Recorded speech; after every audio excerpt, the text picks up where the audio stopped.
नीता का परिवार उसकी शादी कराना चाहता है, पर नीता को अपने बॉयफ्रेंड से ही शादी करनी होती है, जिसके लिए परिवार तैयार नहीं होता। इन्हीं सब उलझनों के बीच नीता के पापा उसकी मर्जी के खिलाफ राघव और नीता की शादी करा देते हैं।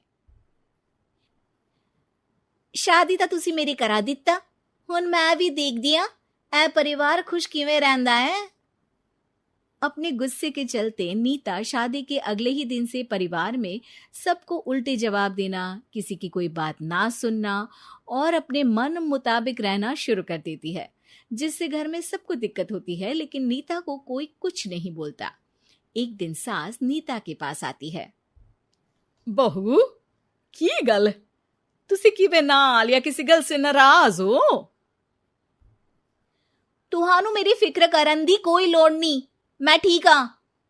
ऐसा बोल नीता वहां से चली जाती है, पर सास की बात उसके मन में रह जाती है।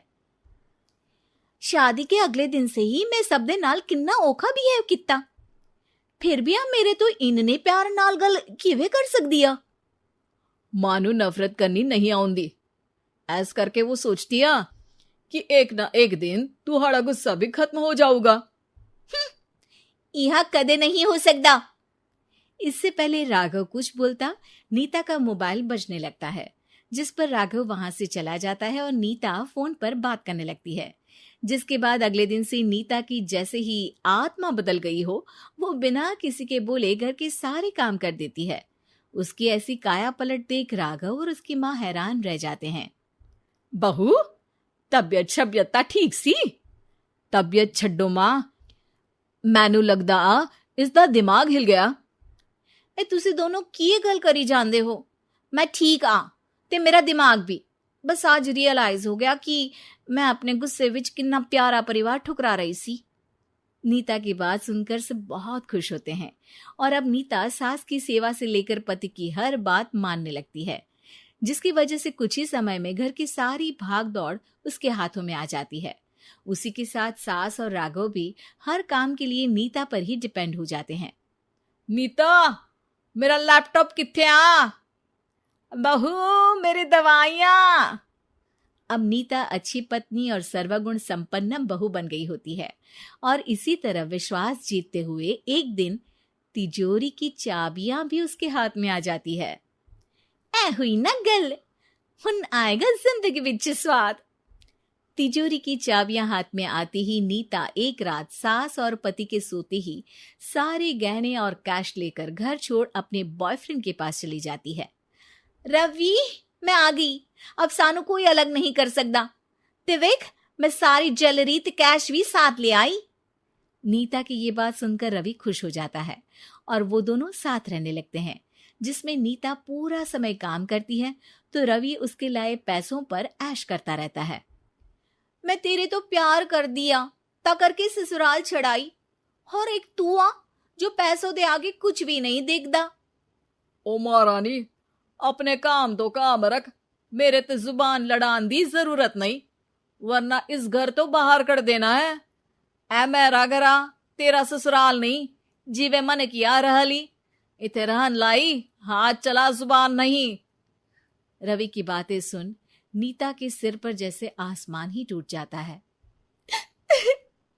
एक तेरे करके मैंने अपने मां पियो नाल उस भले चंगे ससुराल नु भी धोखा दिता ते तू छड्ड परे, मेरी ही गलती आ जे आखा उत्थे तेरे प्यार दा पर्दा डाल उस दिन फोन ते तेरी गल्ला विच आ गई।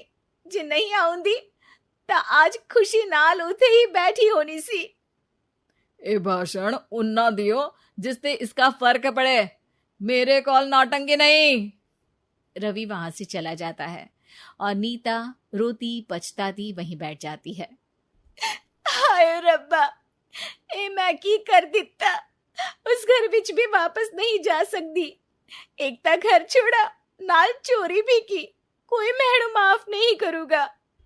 घर कैसे वापस जाए इसी डर से नीता रवि का घर छोड़ नहीं सकती। इसी तरह दिन बीतते हैं और उन्हीं के साथ हालात बद से बदतर होते जाते हैं। अब रवि पैसों और अपनी मनमानी के लिए नीता के साथ मारपीट भी शुरू कर देता है, जिससे परेशान होकर एक दिन नीता उसे छोड़ अपने ससुराल वापस आ जाती है, जिसे वहां देख राघव गुस्से से लाल हो जाता है। हूं थे की लेना या हमारी जिंदगी के साथ घर ता तू पहले ही बर्बाद कर गई सी।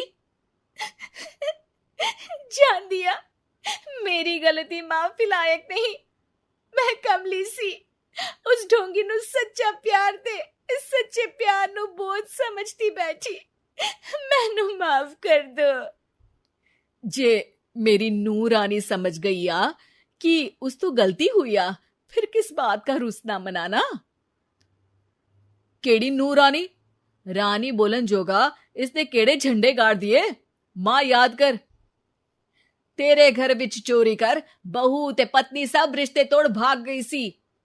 और फिर की मानता रहिया, गलती हो गई सी। एक गलती ता रब भी माफ कर देता ते तू और मैं ता सिर्फ इंसान ही आ। माफ कर दे, मैं बोल रही आ ये दोबारा कदी कोई गलती नहीं करेगी। इसदा नहीं ता मेरा ही भरोसा कर ले।